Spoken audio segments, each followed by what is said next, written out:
So the other day, in describing something, I said, well, it's not rocket science, And it got me thinking about rocket science for once. And I started reading up on rocket science, and it is fascinating, okay? Rocket science is really hard. It's a good thing we came up with a term to, highlight how difficult it is. But I found out just, Googling that for 5 minutes, just how unforgiving the math is, the calculus and the different equations and dynamics and thermodynamics and all that kind of stuff kind of converges all into one science. And then the physics is extreme because you have extreme heat, you have extreme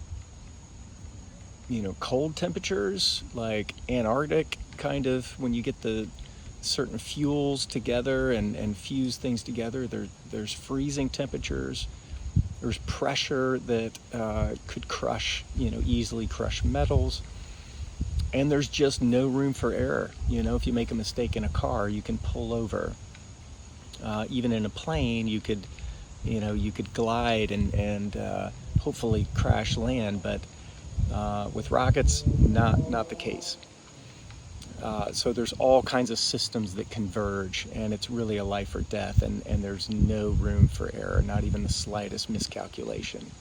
All that to say, I grew in my respect for rocket science, but it also made me think about how I think most people look at Christianity like it's rocket science, as if figuring out God's will or knowing God's will or knowing what God expects of us is too hard to figure out.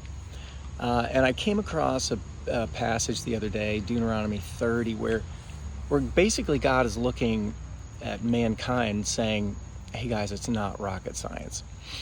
He says this, listen to this: what I am commanding you today is not too difficult for you, nor beyond your reach. It is not going up to heaven, or he said, it is not up in heaven that you should ask, who will ascend into heaven to get it for me, or to proclaim it to us so we may obey. He goes on to say, no, the very word is near you, like his commandments. See, I have set before you today life and prosperity, or death and destruction.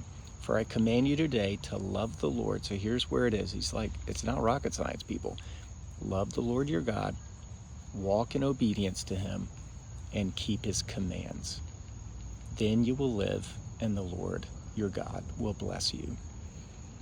It's not rocket science, right? What do you do with your loves?